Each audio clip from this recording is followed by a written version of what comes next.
Hey guys, welcome back to my YouTube channel once again. My name is Aadish Khankad. आप सभी लोगों का स्वागत है यहाँ पे डिटरमिनेंट्स एंड मैट्रिसेस का continuation lecture number 6 HSC class 11 state board Maharashtra board के लिए। बच्चों, यहाँ पे हम लोग जो पढ़ने वाले हैं वो काफी इंपॉर्टेंट होने वाला है। जैसे ये चैप्टर का नाम ही आपको सभी लोगों को पता है, डिटरमिनेंट्स एंड मैट्रिसेस। तो आज हम यहाँ पे मैट्रिसेस को स्टार्ट करने वाले हैं।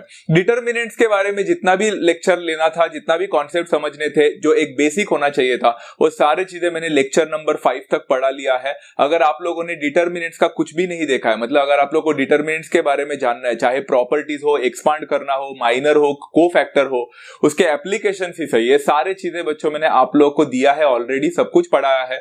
अगर आपको देखना है तो डिस्क्रिप्शन में लिंक है, वहां पे प्लेलिस्ट मिल जाएगा, जरूर जाकर चेक करने ला। लेक्चर नंबर 1 से लेक्चर नंबर 5 तक सारा डिटेल्ड एक्सप्लेनेशन बताया हो बच्चों, एकदम डिटेल में बताने की कोशिश की है।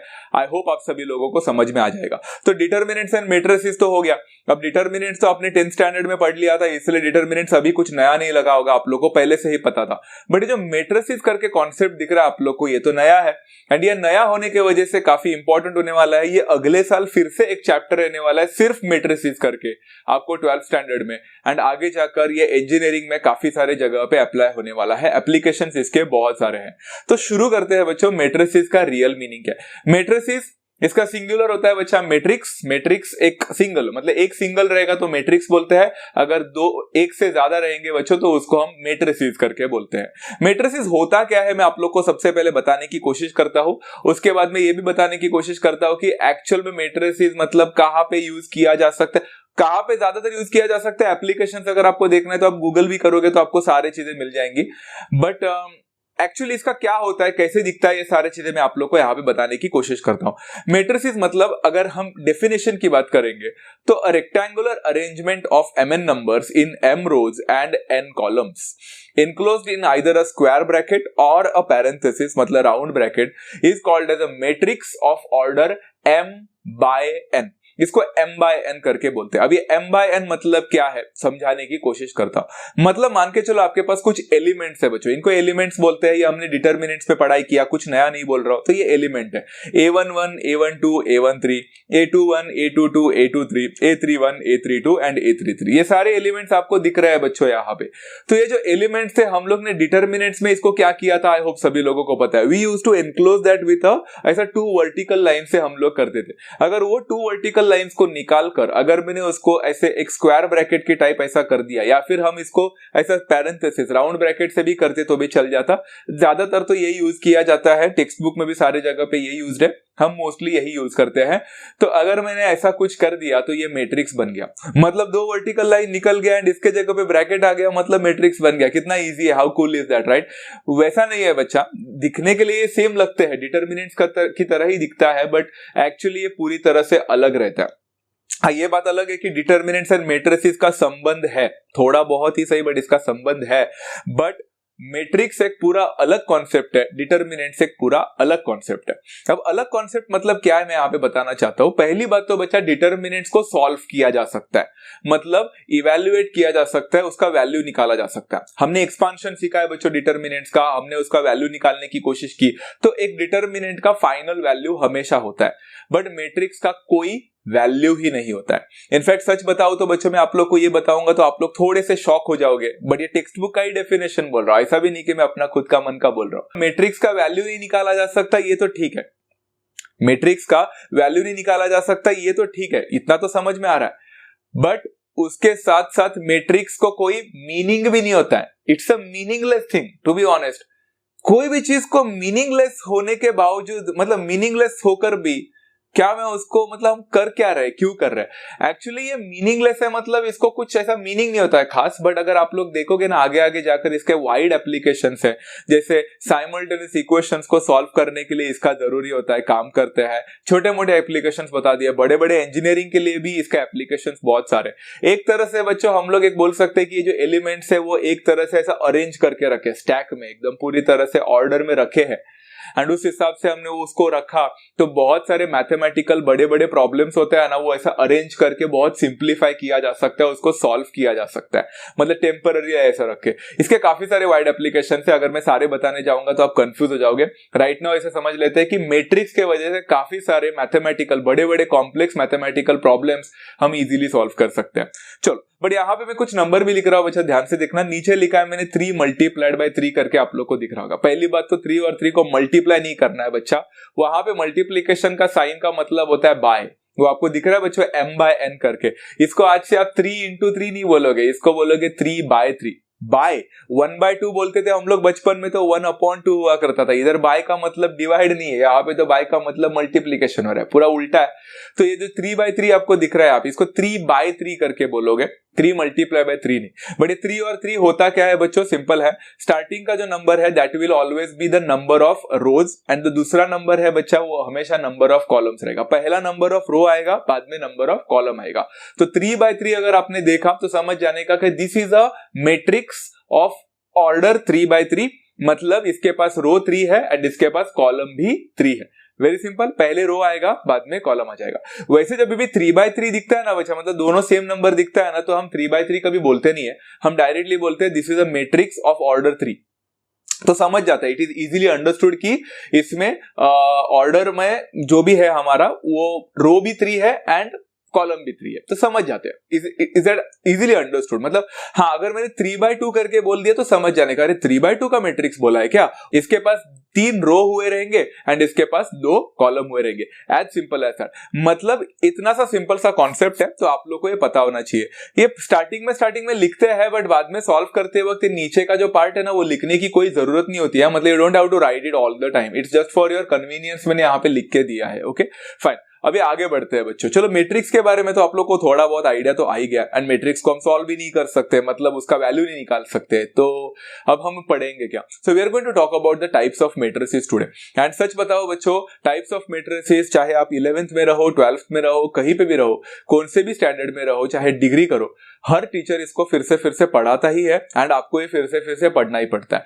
Types of matrices is a very important concept and fundamental इधर से स्टार्ट होता है। तो आप पहली बार अगर चैप्टर को पढ़ रहे हैं तो फंडामेंटल्स को क्लियर करके ही आगे जाए, डायरेक्टली क्वेश्चंस को सॉल्व ना करें। बहुत सारे मैट्रिक्स के टाइप्स होते हैं बच्चों। सबसे पहला हम बेसिक से स्टार्ट करते हैं। सबसे पहला होता है बच्चा रो मैट्रिक्स। रो मैट्रिक्स का मतलब होता है a matrix having only one row is called as a row matrix. It is of the order 1/n।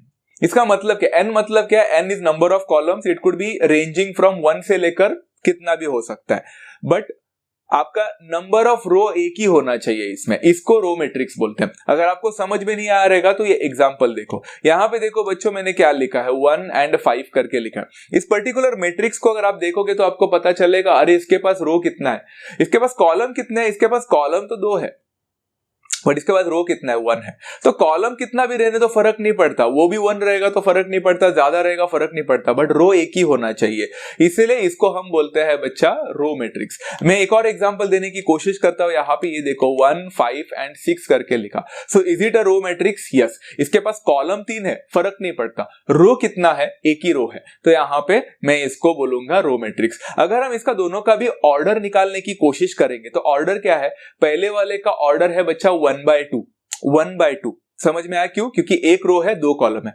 नीचे वाले का एग्जांपल कितना है बच्चा, 1/3, मतलब कितना है, 1 रो है एंड 3 कॉलम है। आप देख सकते हो बच्चों, हर जगह पे मैं क्या बोल रहा हूं, 1/2, 1/3 एंड मेनी मोर। इसका मतलब क्या है बच्चा, ऐसे टाइप ऑफ रो मैट्रिक्स जो होते हैं हमारे पास, रो मैट्रिक्स का ऑर्डर हमेशा होता है 1/n, मतलब पहला नंबर हमेशा 1 रहेगा, because number of rose is 1, but n कुछ भी हो सकता है, 1 या फिर 1 से ज्यादा हो सकता है, all the natural numbers greater than 1 और 1 could also be there. Okay, simple है बच्चा, यहां तक सबको समझा। सेकंड जाते हैं बच्चों रो मैट्रिक्स के बाद में कॉलम मैट्रिक्स। अब रो मैट्रिक्स जिसको समझ में आया ना, तो उसको कॉलम मैट्रिक्स समझेगा नहीं, ऐसा हो ही नहीं सकता। कॉलम मैट्रिक्स मतलब क्या, अब matrix having only 1 column is called as a column matrix, and उसका जो ऑर्डर होता है ना लिखने का, वो होता है m/1, जहां पे m represent the number of rose, it could be anything, but column एक ही होना चाहिए। इसको लिखते कैसे है बच्चों, मैं आप लोग को बताने की कोशिश करता हूं। ये देखो 1, 5, देखा, आप लोग ने देख लिया बच्चों ये वाला एग्जांपल।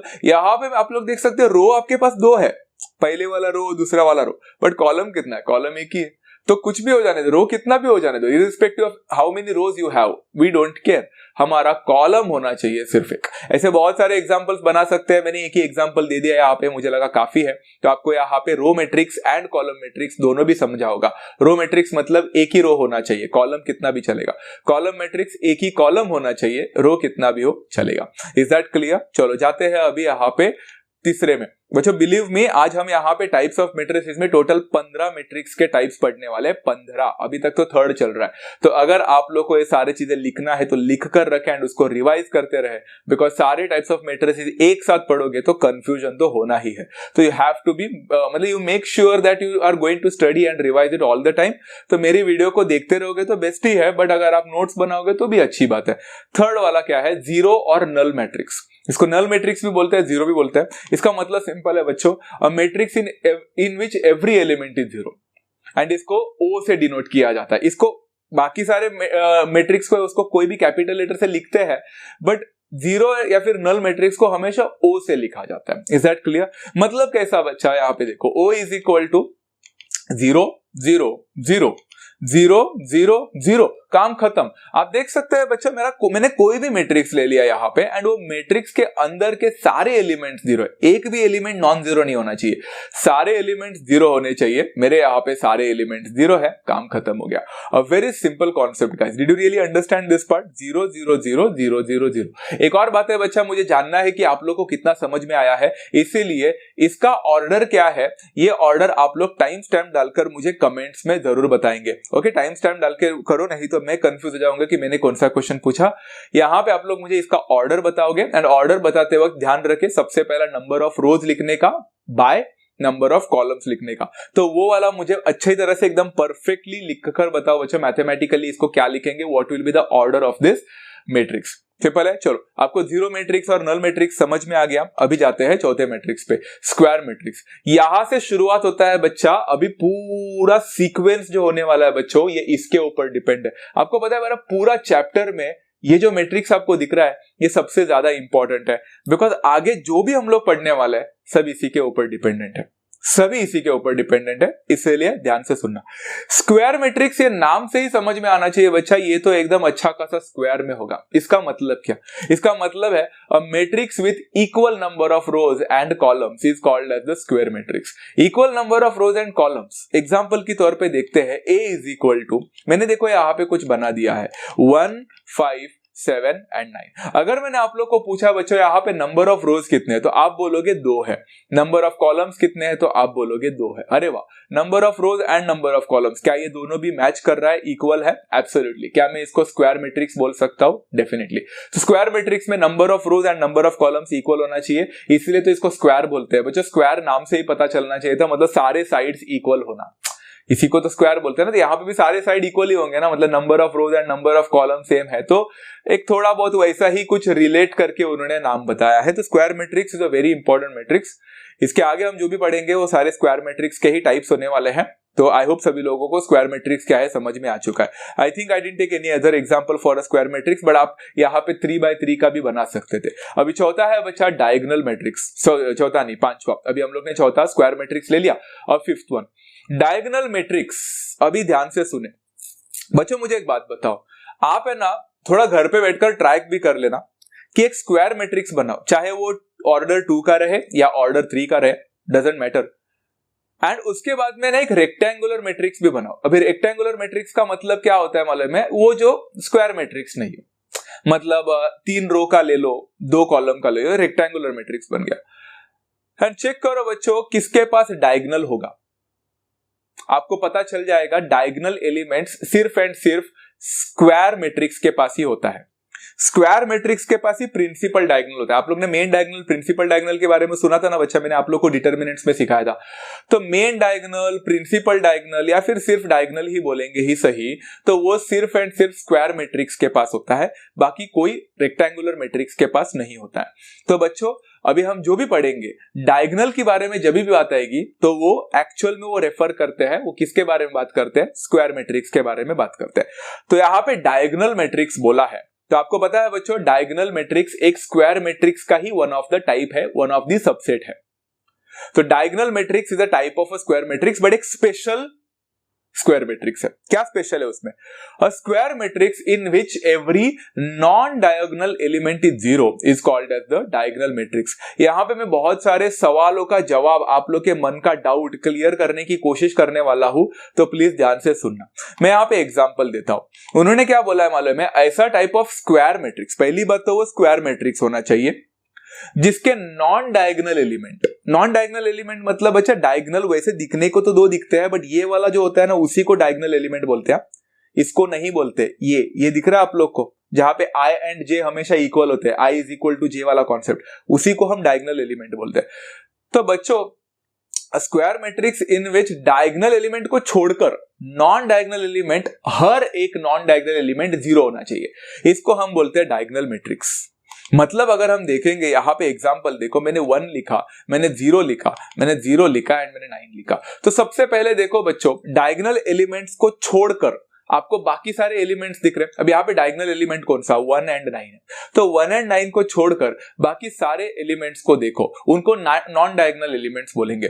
नॉन डायगोनल एलिमेंट क्या यहाँ पे 0 है क्या? तो आप बोलोगे हाँ, तो इसको हम बोलते हैं डायगोनल मैट्रिक्स। Very simple. एक और एग्जांपल ट्राई करना चाहते हो? देखो यहाँ पे बहुत सारे बच्चों का कंफ्यूजन बढ़ने वाला है, इसीलिए ये मैं जानबूझकर एग्जांपल लिया हूं। यहाँ पे देखो 1 लिखा हूं, 0 लिखा हूं, 0, फिर 0 लिखा हूं, 0 लिखा हूं एंड 0 अगेन, एंड फिर 0 0 एंड 7 लिखा है। अब बच्चों यहाँ पे डायगोनल एलिमेंट को उठाओ पहले। तो डायगोनल एलिमेंट आपको दिख रहा है 107। तो 107 के को छोड़कर बाकी सारे नॉन डायगोनल एलिमेंट्स को देखो, तो ऊपर आपको 3 नॉन डायगोनल एलिमेंट्स दिख रहे हैं, वो सारे 0 है, एंड नीचे आपको सारे नॉन डायगोनल एलिमेंट्स दिख रहे हैं, वो भी सारे 0 है। तो क्या मैं इसको डायगोनल मैट्रिक्स बोल सकता हूं? The answer to this is हाँ, मैं इसको बोल सकता हूं। अब मन में एक सवाल उठता है, but sir non diagonal element 0 बोला है, आपने डायगोनल एलिमेंट को भी 0 डाल दिया है, तो इसको डायगोनल मैट्रिक्स बोलेंगे क्या? सवाल यही एक बहुत इंपॉर्टेंट है बच्चा, जो आप लोग को जानना बहुत इंपॉर्टेंट है। बच्चों डायगोनल मैट्रिक्स में उन्होंने ऐसा बोला था कि आपका नॉन डायगोनल एलिमेंट 0 होना चाहिए। उन्होंने ऐसा थोड़ी ना बोला था कि आपका डायगोनल एलिमेंट नॉन 0 होना चाहिए। ऐसा कहीं पे भी बोला उन्होंने? बिल्कुल नहीं। उनका यही मतलब है, उनका सिर्फ एक ही कंडीशन है, मुझे डायगोनल एलिमेंट से कोई लेना देना नहीं है, मेरा नॉन डायगोनल एलिमेंट 0 होना चाहिए। अब मन में एक सवाल उठता होगा आप लोग को, तो सर फिर अगर मैंने यहां पे सारे 0 डाल दिए होते, तो सारे 0 डाल दिया मतलब एक तरह से नल मैट्रिक्स, 0 मैट्रिक्स डाला होता है यहाँ पे, तो क्या मैं उसको डायगोनल मैट्रिक्स बोलता? बिकॉज आपने बोला ना इर्रिस्पेक्टिव ऑफ डायगोनल एलिमेंट्स हमें फर्क नहीं पड़ता, हमारा नॉन डायगोनल एलिमेंट 0 होना चाहिए। तो क्या 0 मैट्रिक्स या फिर जिसको हम नल मैट्रिक्स बोलते हैं, क्या उसको हम डायगोनल मैट्रिक्स बोल सकते हैं? यस, हम बोल सकते हैं। बच्चों 0 मैट्रिक्स या फिर नल मैट्रिक्स स्क्वायर वाला होना चाहिए, स्क्वायर वाला, स्क्वायर नल मैट्रिक्स, कोई भी दूसरा नल मैट्रिक्स नहीं। जो स्क्वायर मैट्रिक्स में नल है, जैसे 0 0 0 0 0 0 0 0 0, क्या इसको डायगोनल मैट्रिक्स बोलूंगा? हाँ, this is a diagonal matrix, because वो कंडीशन को फुलफिल कर रहा है बच्चा, उसके नॉन डायगोनल एलिमेंट्स सारे 0 है, डायगोनल एलिमेंट्स भी 0 है, क्या फर्क पड़ता है? It's a special condition, but उसके नॉन डायगोनल एलिमेंट्स 0 है ना, मेरे लिए उतना काफी है। तो yes, a square matrix which is a null matrix is also a diagonal matrix. Simple thing to understand, great. तो यहाँ पे 0 होने से कुछ फर्क पड़ा क्या? कुछ नहीं फर्क पड़ा, नहीं फर्क पड़ेगा, बाकी के सारे 0 है ना, उतना काफी है उसके लिए। ठीक है, चलो डायगोनल मैट्रिक्स सबको समझ में आया। आगे बढ़ते हैं बच्चों 6th वाले पार्ट में। अभी देखो आप स्क्वायर मैट्रिक्स समझाना, डायगोनल मैट्रिक्स समझाना, अभी और एक आगे स्केलर मैट्रिक्स। अब स्केलर मैट्रिक्स क्या है? Scalar matrix is a diagonal matrix. Link देख रहे हो बच्चों? स्क्वायर मैट्रिक्स समझा तो डायगोनल मैट्रिक्स समझेगा, बिकॉज वो उसी का पार्ट है। अब डायगोनल मैट्रिक्स समझेगा तो स्केलर मैट्रिक्स समझेगा, बिकॉज वो उसका पार्ट है। छोटे छोटे ऐसा फैमिली ट्री बनते जा रही है यहाँ पे। तो स्केलर मैट्रिक्स भी एक डायगोनल मैट्रिक्स ही है बच्चों, बट वो एक स्पेशल डायगोनल मैट्रिक्स है। वो स्पेशल क्या है? What is the speciality of that? A diagonal matrix in which all the diagonal elements are same is called as the scalar matrix. इसका मतलब उनको ये बोलना है बच्चों, पहली बात तो वो डायगोनल मैट्रिक्स होना चाहिए। अब डायगोनल मैट्रिक्स मतलब उसके नॉन डायगोनल एलिमेंट्स 0 होने चाहिए, बट उसका जो डायगोनल एलिमेंट जो है ना बच्चा, वो सेम होना चाहिए। इसका मतलब देखो कुछ ऐसे 9 0 0 9। पहली बात देखो बच्चों, first of all ask yourself कि क्या ये स्क्वायर मैट्रिक्स है क्या? हाँ, ये स्क्वायर मैट्रिक्स है। क्या ये डायगोनल मैट्रिक्स है क्या? हाँ, क्योंकि नॉन डायगोनल एलिमेंट 0 है। चलो उसके बाद में बट मेरे डायगोनल एलिमेंट्स सेम है क्या? हाँ सेम है, तो ये क्या हो गया? ये स्केलर मैट्रिक्स बन गया। Is that clear? एक और एग्जांपल देने की कोशिश करता हूं बच्चों, ध्यान से सुनना। देखो यहाँ पे मैंने क्या लिखा है, 2 0 0 0 0 2 0 2 0 एंड 0 0 2। आप देख सकते हैं बच्चों यहाँ पे पहली बात तो ये स्क्वायर मैट्रिक्स है, उसके बाद में ये डायगोनल मैट्रिक्स भी बन गया बिकॉज नॉन डायगोनल एलिमेंट 0 है। एट द सेम टाइम जो डायगोनल एलिमेंट्स है वो सारे सेम है। अगर वो सेम हो जाते हैं तो ऐसे टाइप ऑफ डायगोनल मैट्रिक्स को हम स्केलर मैट्रिक्स करके बोलते हैं। कंफ्यूजन नहीं हो रहा है ना बच्चा? मैं 11th में था, बहुत कंफ्यूजन होता था मुझे, धीरे धीरे समझ में आ गया, आपको भी समझ में आ जाएगा। स्केलर मैट्रिक्स होने के बाद बच्चों जाते हैं 7th वाले पार्ट में, यूनिट और आइडेंटिटी मैट्रिक्स। अभी और एक इंटरलिंक है, लिंक बढ़ते जा रहा है। स्क्वायर हो गया, डायगोनल हो गया, स्केलर हो गया, अब यूनिट। यूनिट को आइडेंटिटी मैट्रिक्स भी बोलते हैं बच्चों। ये एक स्केलर मैट्रिक्स है। अरे स्केलर का बच्चा आ गया, मतलब family tree. A scalar matrix in which all the diagonal elements are same ही नहीं सिर्फ, बट वो 1 होना चाहिए, is called as unit matrix या फिर identity matrix, एंड उसको I से डिनोट किया जाता है, कैपिटल I। बहुत इंपॉर्टेंट है ये I, ये इतना इंपॉर्टेंट है कि बच्चों इसके लिए तरसोगे आप लोग आगे जाकर सम सॉल्व करने के लिए, बहुत इंपॉर्टेंट है। तो यहाँ पे I इज इक्वल टू, बच्चों ध्यान से देखो, देखो क्या लिखा है, 1 0 0 1। आप देख रहे हो बच्चों, पहली बात तो ये स्क्वायर मैट्रिक्स है, दूसरी बात तो ये डायगोनल मैट्रिक्स भी है, तीसरी बात तो ये स्केलर भी है, क्योंकि स्केलर का कंडीशन क्या था कि आपका डायगोनल एलिमेंट सेम होना चाहिए, बट सेम है, बट ये स्पेशल केस है, सेम है बट नंबर क्या है, 1 है। तो इस स्पेशल स्केलर मैट्रिक्स को बोला जाता है बच्चों यूनिट मैट्रिक्स। अब बच्चे बोलेंगे तो सर ये यूनिट मैट्रिक्स है, बट क्या ये स्केलर मैट्रिक्स नहीं है क्या? है ना। क्या ये डायगोनल मैट्रिक्स नहीं है क्या? है ना। क्या ये स्क्वायर मैट्रिक्स नहीं है ना। किसने बोला? तो इससे आपको एक बात समझ में आनी चाहिए बच्चों, आप लोगों को मैं एक रिलेशन बताता हूं, कंफ्यूज मत होना। यहां पे रिलेशन बहुत सिंपल है, all unit matrix are scalar matrix but not all scalar matrices are unit. समझ में आ रहा है? ऐसे ही उल्टा पुल्टा आप लोग देख सकते हैं। सारे स्केलर मैट्रिसेस डायगोनल मैट्रिक्स होंगे, बट सारे डायगोनल मैट्रिक्स स्केलर नहीं हो सकते। सारे डायगोनल मैट्रिसेस जो है वो एक तरह से स्क्वायर है, बट सारे स्क्वायर मैट्रिक्स डायगोनल मैट्रिक्स नहीं हो सकते। तो it's a one way round, उल्टा वे राउंड नहीं जाता। समझ में आ गया बच्चा? होपफुली सबको समझा। एक और एग्जांपल देने की कोशिश करता है। यहाँ पे देखो कुछ ऐसा है, 1 0 0 0 0 1 0 एंड 0 0 1। मतलब आप लोग देख सकते हैं ये स्केलर मैट्रिक्स है, बट इसका स्केलर जो डायगोनल एलिमेंट है वो 1 है। सिंपल है। वहां पे कभी कभी है ना आई के नीचे है ना बच्चों, आई के यहाँ पे सबस्क्रिप्ट डालते हैं कभी कभी, मतलब ज्यादातर जरूरी नहीं है बताने के लिए कि ऑर्डर क्या है। यहाँ पे पहले वाला ऑर्डर 2 है, दूसरा वाला ऑर्डर 3 है, तो नीचे आई के नीचे 2 लिखते हैं, फिर आई के नीचे 3 लिखते हैं, मतलब I2 I3 respectively, but that's not needed over here.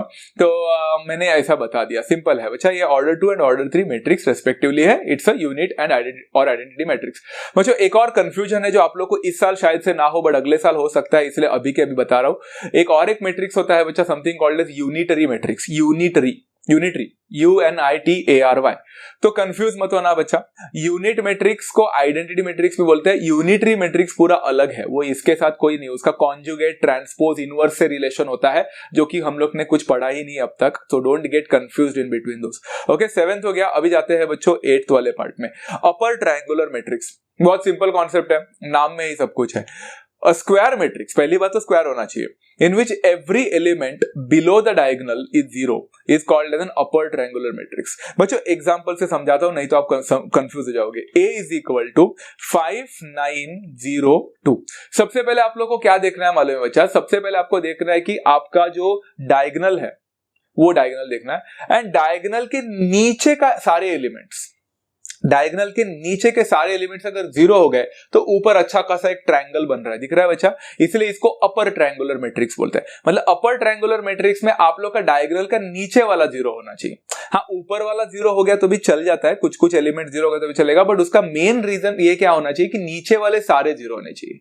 मतलब फॉर एग्जाम्पल मैं एक और एग्जाम्पल यहाँ पे ट्राई करना चाहता हूँ। देखो ऐसा कुछ है, 8 है, 9 है, 1 है, 0 4 5 है एंड 0 0 1 है। आप देख सकते हैं यहाँ पे डायगोनल एलिमेंट्स के नीचे के सारे नंबर 0 है क्या? हाँ है, इसको मैं अपर ट्रायंगुलर मैट्रिक्स बोलूंगा। कभी कभी क्या होता है मालूम है बच्चों, डायगोनल एलिमेंट्स के ऊपर का नंबर भी कोई ना कोई तो जीरो होता है, क्या हम उसको अपर ट्रायंगुलर बोलेंगे? हाँ, वो भी अपर ट्रायंगुलर है, बिकॉज कंडीशन के हिसाब से आपके नीचे के सारे जीरो होने चाहिए। ऊपर जीरो हो या ना हो फर्क नहीं पड़ता, नीचे जीरो होने ही चाहिए। तो नीचे तो मेरा जीरो हो रहा है, तो can I call this upper triangular matrix? Yes, definitely. इसके साथ साथ बच्चों हम लोअर ट्रायंगुलर मैट्रिक्स की बात करेंगे तो कॉन्सेप्ट सेम है, सिर्फ उल्टा है अभी। इसका ये मतलब है बच्चों कि इस बार आपका जो डायगोनल एलिमेंट्स है उसके ऊपर के सारे अगर जीरो हो जाएंगे तो हम उसको लोअर ट्रायंगल बोलते हैं, नीचे लोअर ट्रायंगुलर मैट्रिक्स बन जाता है। जैसे एग्जांपल की बात करेंगे यहाँ पे, तो ये देखो 5 0 7 एंड 2, आपका जो डायगोनल है, डायगोनल के एलिमेंट्स है उसके ऊपर के सारे एलिमेंट्स जीरो बन गए, तो मैंने इसको बोल दिया लोअर ट्रायंगुलर मैट्रिक्स, क्योंकि नीचे अच्छा खासा ट्रायंगल बन रहा है। सिंपल थिंग टू अंडरस्टैंड बच्चा, सबको समझा? अपर ट्रायंगुलर मैट्रिक्स में डायगोनल के नीचे वाले जीरो होने चाहिए, लोअर ट्रायंगुलर मैट्रिक्स में डायगोनल के ऊपर वाले सारे जीरो होने चाहिए। As simple as that. एक और एग्जांपल दे दिया बच्चों आप सभी लोगों के लिए अंडरस्टैंडिंग के लिए, 8 0 0 2 4 0 एंड 8 1 एंड 1। आप देख सकते हैं डायगोनल के ऊपर के सारे एलिमेंट जीरो है, मेरा काम खत्म हो गया, लोअर ट्रायंगुलर मैट्रिक्स बन चुका है। गोइंग फर्दर फॉर क्वेश्चन, यहाँ पे type number 10, triangular matrix. Triangular matrix is एक जनरल टर्म है बच्चा, ये it's a general term. General term मतलब आपके सामने एक अपर ट्रायंगुलर मैट्रिक्स दिखा या फिर लोअर ट्रायंगुलर मैट्रिक्स दिखा, दोनों भी ट्रायंगुलर मैट्रिक्स है, मतलब कुछ भी हो जाने दो वो ट्रायंगुलर मैट्रिक्स है। मतलब either it could be an upper triangular matrix और it could be an lower triangular matrix, it's generally called as the triangular matrix. मतलब अदर वर्ड्स में हम ऐसा बोल सकते हैं बच्चा, triangular matrix is classified into two, upper triangular matrix and lower triangular matrix, ऐसा क्लासिफिकेशन है। बच्चों सोचो जरा, समझ कर, यहाँ पे मैंने जो स्टेटमेंट लिखा है वो सारा सोच लेना एंड समझ लेना, एंड उसके बाद में लिख लेना अपने नोटबुक में एंड सोचना कि क्या ये सारे ट्रायंगुलर मैट्रिक्स है क्या। The diagonal, scalar, unit and null matrices are some of the examples of triangular matrices. Do you all agree with this part बच्चों? सोचो, diagonal matrix में मैंने क्या बोला था, अपना diagonal element को छोड़कर बाकी सारे जीरो होने चाहिए, मतलब छोड़कर नहीं, इसके ऊपर एंड इसके बाद मतलब नॉन डायगोनल एलिमेंट जीरो होने चाहिए। तो एक तरह से बोल सकता हूं डायगोनल मैट्रिक्स जो होता है वो अपर ट्रायंगुलर मैट्रिक्स भी होता है एंड एक साथ लोअर ट्रायंगुलर मैट्रिक्स भी होता है, दोनों का भी कंडीशन फुलफिल करता है। So it's one of the greatest examples of triangular matrix. Scalar भी वैसे ही है बिकॉज वो उसी का बच्चा है, उसी का सबसेट है। यूनिट भी सेम है बिकॉज वो उसी का बच्चा है। एंड नल मैट्रिक्स तो आप लोग ने देखा ही होगा बच्चा, नल मैट्रिक्स कैसे थे, 0 0 0 0 0 0 0 0 0, सब जगह पे जीरो। तो क्या वो कंडीशन फुलफिल कर रहा था बच्चा अपर ट्रायंगुलर मैट्रिक्स का? हाँ। क्या वो कंडीशन फुलफिल कर रहा था लोअर ट्रायंगुलर मैट्रिक्स का? हाँ। तो can I generally call them as triangular matrices? Of course, वो जनरली एक ट्रायंगुलर मैट्रिक्स ही है। समझ में आया बच्चा? बड़ा सिंपल कॉन्सेप्ट है। अब जो मैं पढ़ाने वाला हूं तो और भी सिंपल है, symmetric matrix. Symmetric matrix is a very important concept guys. ये सिंपल है बट ये बहुत इंपॉर्टेंट है, एंड इसके आगे वाला जो है वो तो उससे भी ज्यादा इंपॉर्टेंट है। सिमेट्रिक मैट्रिक्स का मतलब होता है स्क्वायर मैट्रिक्स। सारे स्क्वायर मैट्रिक्स से ही रिलेटेड है।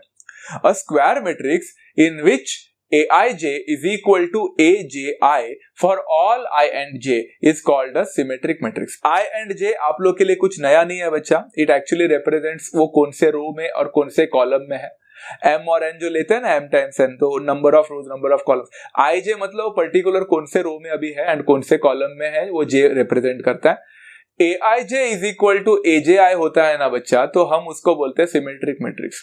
अब आप बोल रहे होंगे सर नहीं समझा, क्योंकि हमें ऐसे जनरल वर्ड्स बोलते तो समझता नहीं है सर। ओके, छोड़ जाने दो।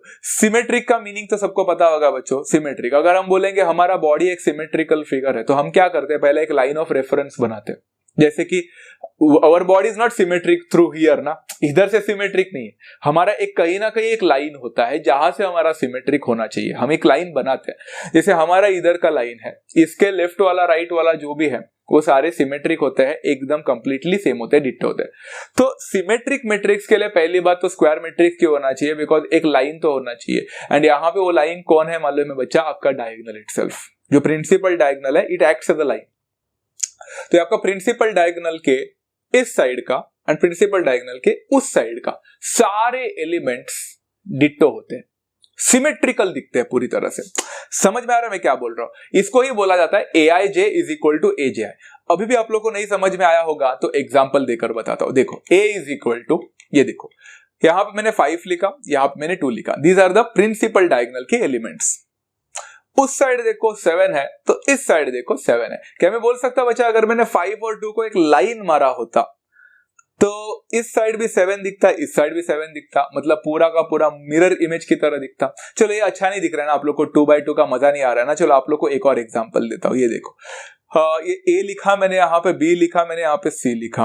दिस इज H, तो उधर H है तो इधर भी H लिखा। देखो इधर मैंने G लिखा तो इधर भी G लिखा, एंड इधर F लिखा तो इधर भी F लिखा। ये जो आप लोग को दिख रहा है ना बच्चा, यहाँ पे AHG HBF, ये बहुत इंपॉर्टेंट है। ये पेयर ऑफ स्ट्रेट लाइंस में आने वाला अगले साल, बट छोड़ो अभी फिलहाल के लिए एग्जांपल के लिए दे रहा हूँ।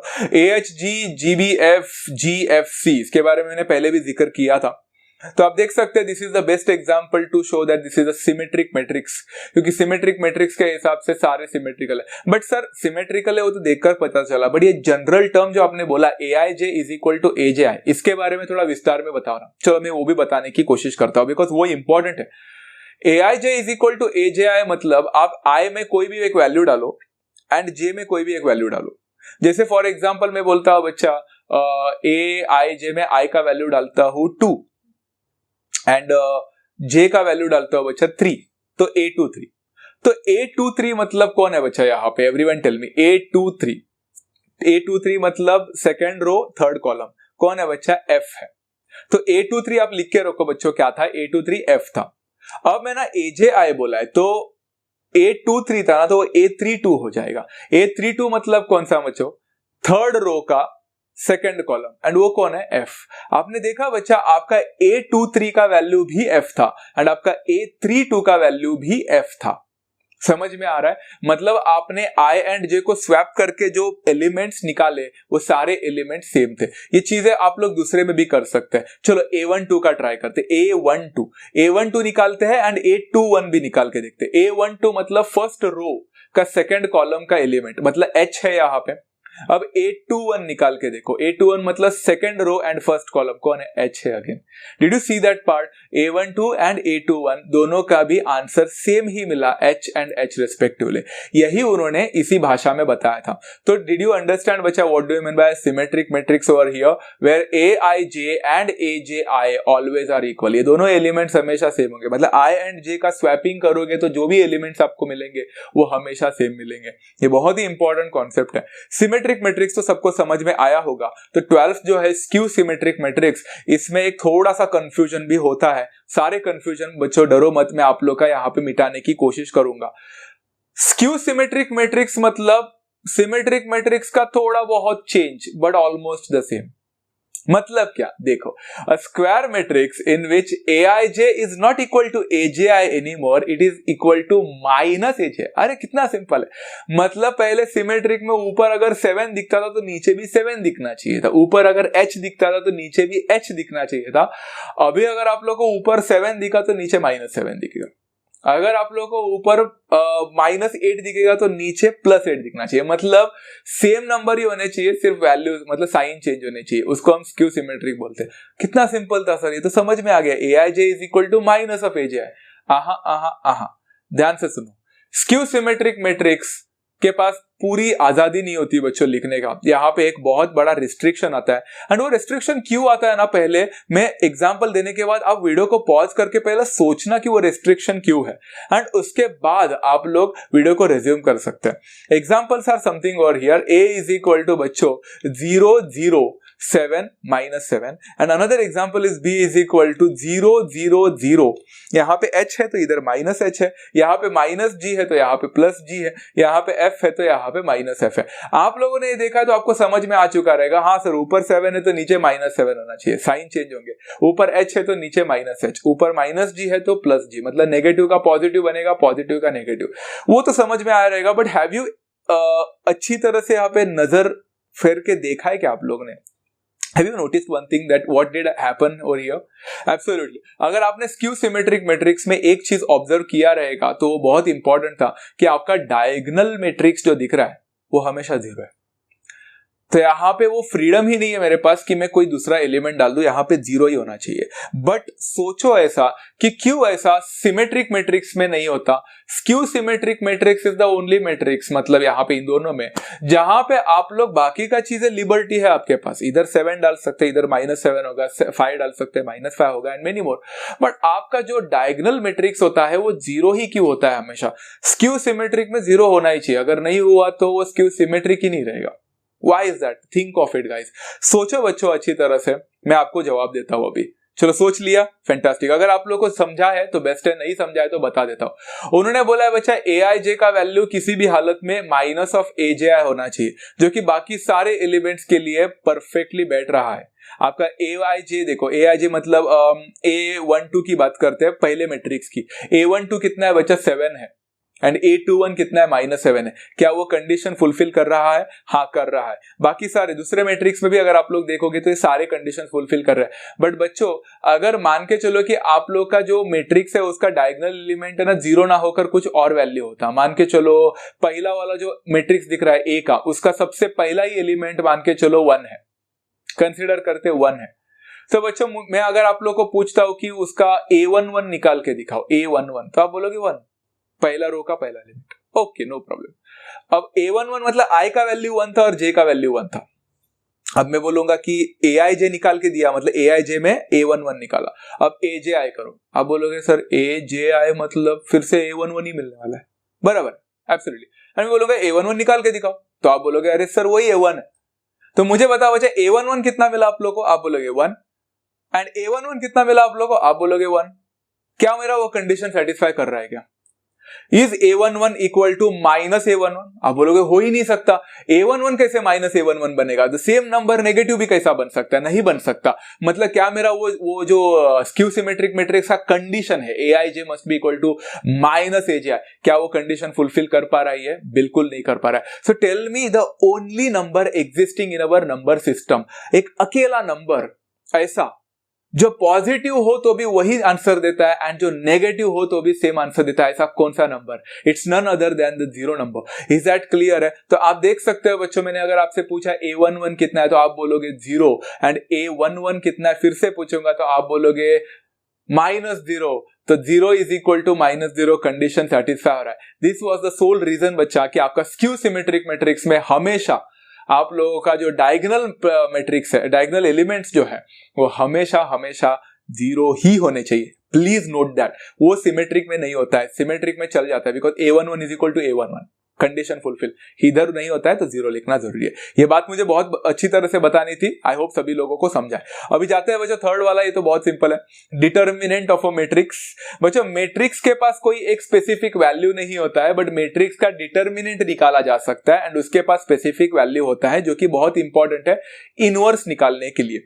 Determinant of a matrix is defined only for a square matrix. ये बात पहले याद रखे बच्चा, ये ध्यान रखे कि आप कोई भी मैट्रिक्स का डिटर्मिनेंट नहीं निकाल सकते। अगर मैंने आपके सामने कोई एक मैट्रिक्स दे दिया, बोला कि this is a matrix of the order 3/2 and इसका डिटर्मिनेंट निकालो, तो आप बोलोगे इट्स इम्पॉसिबल, बिकॉज डिटर्मिनेंट के लिए number of rows and number of columns का सेम होना जरूरी होता है एंड ये सिर्फ एंड सिर्फ स्क्वायर मैट्रिक्स में ही पॉसिबल है। So you can find out the determinant of only those matrices who which are square matrix. Okay, and it is denoted by A के बाहर ऐसा 2 वर्टिकल लाइन या फिर determinant of A det A लिख सकते हैं हम। मोस्टली वो पहला वाला फॉर्मर जो है वो सिलेक्ट करते हैं। ओके, यहां पे देख सकते हैं a इज इक्वल टू, अगर मैंने लिख लिया 5072, तो डिटर्मिनेंट ऑफ a अगर किसी ने पूछा तो सबसे पहले देखने का कि यहाँ पे स्क्वायर मैट्रिक्स है क्या। हाँ, तो इसका सिंपल है बच्चा, आप लोग को सिर्फ वर्टिकल लाइन से रिप्लेस करना है, मतलब 5 0 7 and 2। You can easily find out the value over here बच्चा। 5 2s are 10 -0 7s are 0, 10 - 0 is 10। तो for a determinant a is equal to 5072, sorry, matrix a is equal to 5072, the determinant of that matrix, the determinant of a is nothing but equal to 10। Simple है, determinant of that matrix is 10, matrix has no value. Simple. चलो 13 हो गया, अब 14। अब आप बोल रहे हो कि सर डिटर्मिनेंट निकालना इतना इंपॉर्टेंट क्यों है? क्योंकि आप लोग को अभी जो सीखना है ये आपके 12th स्टैंडर्ड तक आपको रहने ही वाला है हमेशा। सिंगुलर मैट्रिक्स बहुत इंपॉर्टेंट।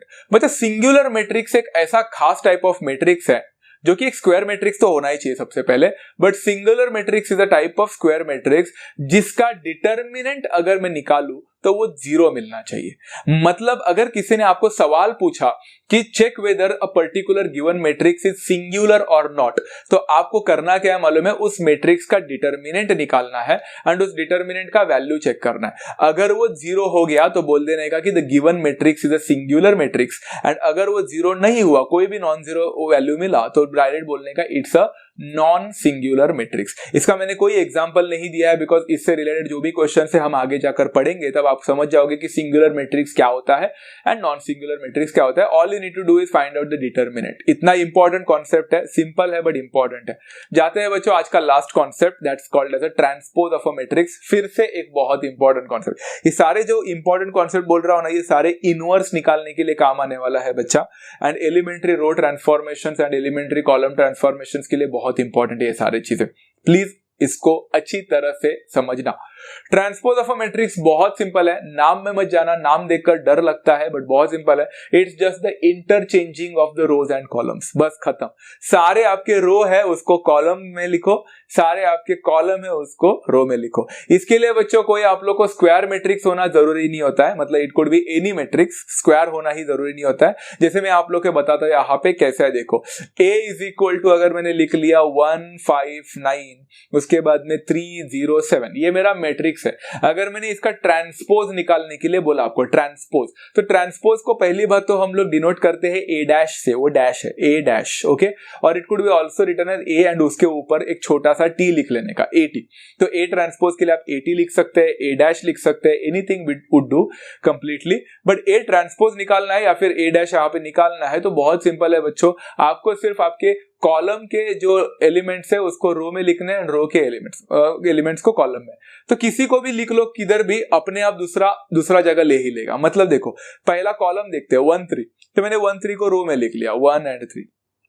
दूसरा कॉलम है 5 0, अब वो बन जाएगा दूसरा रो 5 0, एंड तीसरा कॉलम है 9 7, वो बन जाएगा तीसरा row 9 7। So what did I do was I just interchanged the columns and rose.